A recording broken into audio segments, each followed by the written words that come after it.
think's going on with the thoracic spine is that the thoracic spine actually expresses some of these distinctions, such that the thoracic spine's point of origination energetically is actually around T6, and then the energy, as it were, ripples out from around T6, T7, both down and up simultaneously.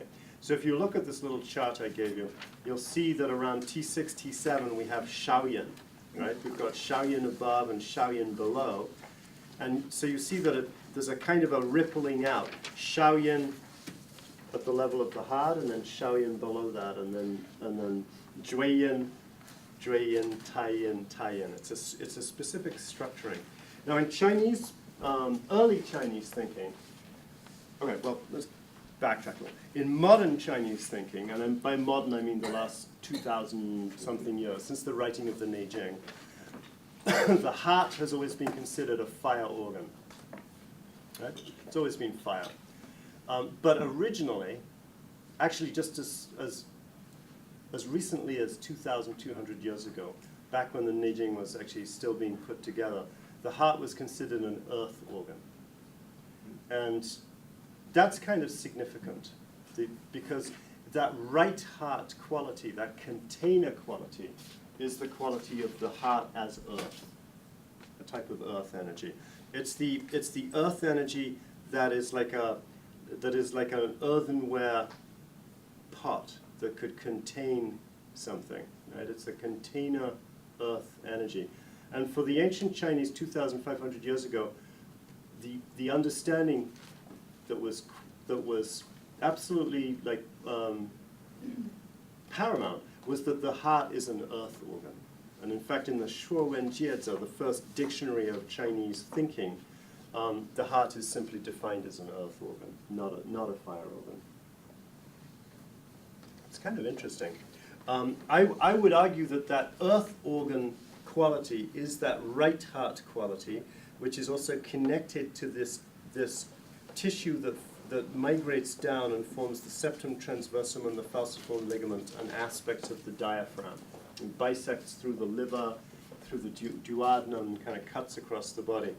And you know, when we talk about the diaphragm in Chinese medicine, it's just kind of an add-on idea. You know, it's just a structure. Okay, people have diaphragms, but actually, in many ancient Chinese traditions, the diaphragm was considered one of the essential Zhang organs. There's one passage in the Su Wen portion of the Neijing where the diaphragm is listed, I think, as one of the 9 Zhang organs.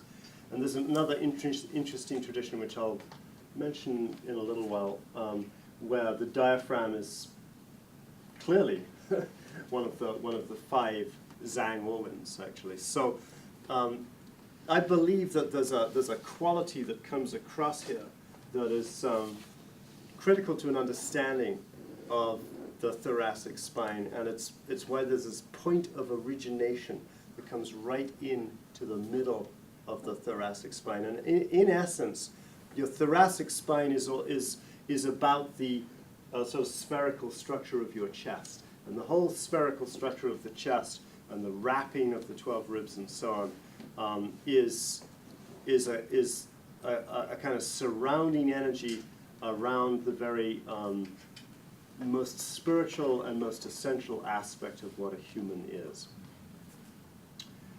So even though we look at the spine, you know, as a vertical ascension, and you can make, you know, lots of good arguments for that, there is this quality with the thoracic spine that actually it's more of a surrounding process, more of a circling surrounding process than an actual ascension or laddering.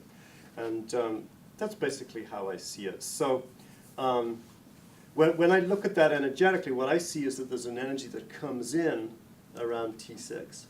And I'll get into explaining that a little bit. So I believe that the thoracic spine represents the unfolding of Shaoyin, Jueyin, and Taiyin, simply put. And that it's exactly in this pattern that you can see on this page that I've given you all. Hopefully you all have it. It's this kind of colored spine thing.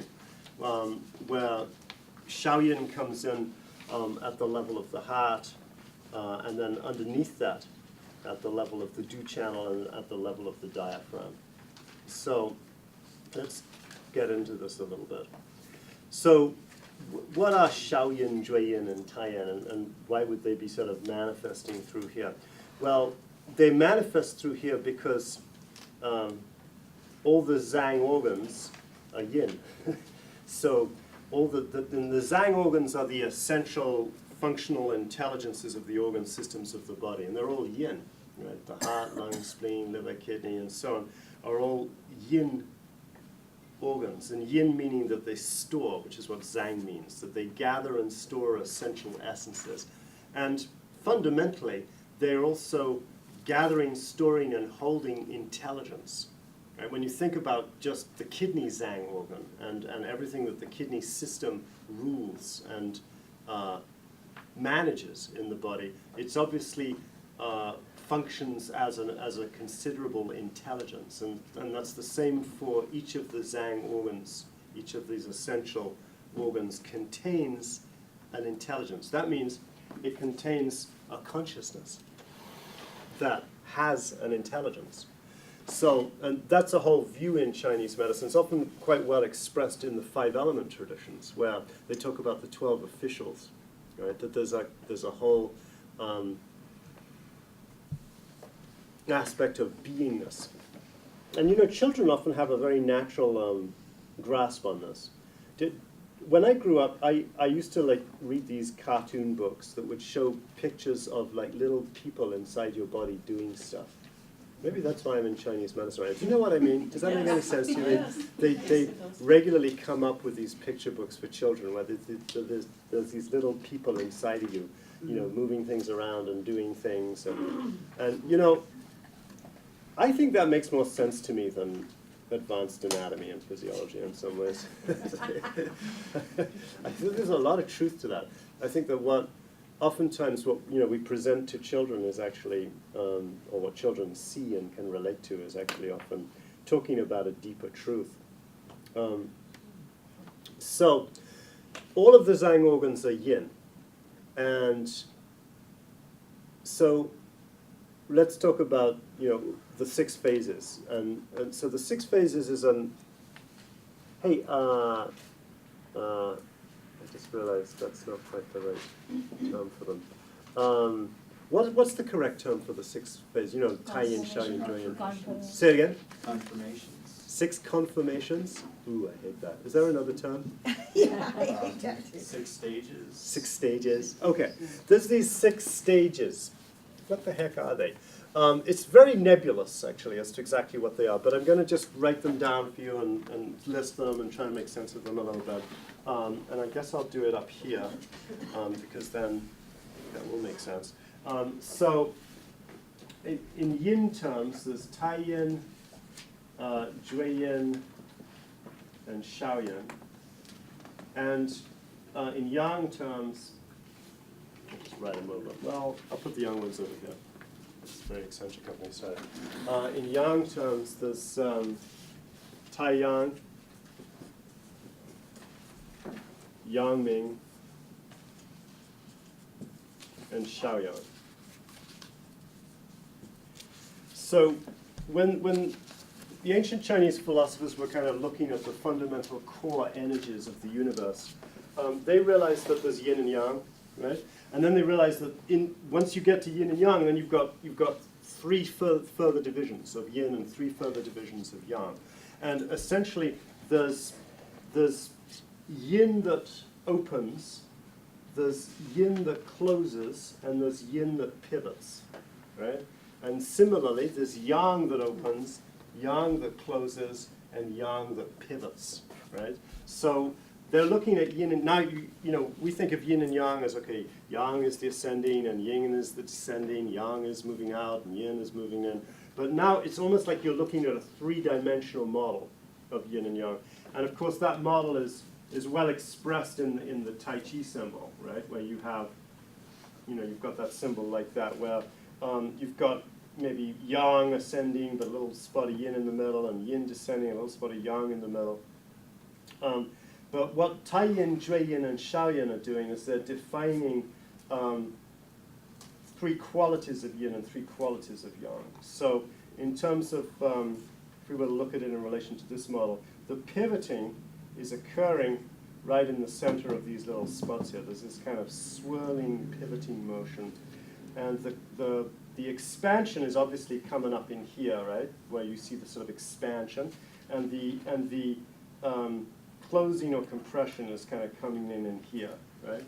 So this division of Tai Yin, Jui Yin, and Shao Yin talks about whether yin and yang are moving into an outward phase, into a more inward phase, or into an actual sort of central pivoting point that doesn't actually change. So each of the acupuncture channels in Chinese medicine is attributed to one of these 6 phases. I'm going to call them phases because it sounds better to me. In other words, each acupuncture channel is going to have a tendency towards opening, or towards concentrating in, or towards actually sort of centralizing and then being the force around which other things move, right? And I